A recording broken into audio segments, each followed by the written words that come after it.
انت معاك 30 أمنية في رمضان، 30 فرصة حقيقية. تخيل ان كل يوم صيام ليك فيه دعوة مستجابة.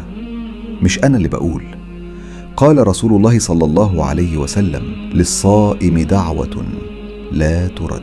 يعني ايه لا ترد؟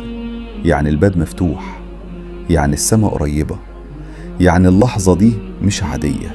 وانت صايم وانت تعبان طول اليوم، قبل الفطار ربنا فاتح لك باب خاص بينك وبينه. في ناس بتفطر وخلاص، وفي ناس قبل الأذان بثواني ترفع ايديها وتقول يا رب. والفرق بينهم، واحد بيعدي اليوم والتاني بيغير حياته بالدعاء. 30 يوم صيام يعني 30 دعوة، 30 فرصة، 30 مرة تقول فيها يا رب من قلبك. طب احنا بنعمل ايه؟ بننسى، بنستعجل، وبنكسل. تخيل لو حد قالك كل يوم فيه هدية مستنياك، هتنساها؟ طب ليه بننسى أعظم هدية؟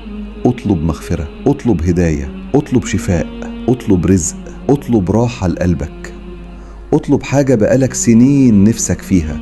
الدعاء مش كلام بيتقال، الدعاء يقين. من النهاردة مفيش فطار من غير دعاء.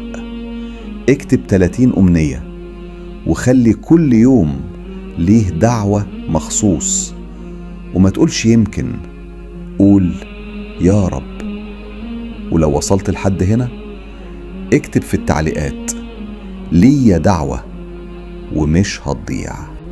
ورمضان السنة دي مش هيعدي زي أي رمضان فات.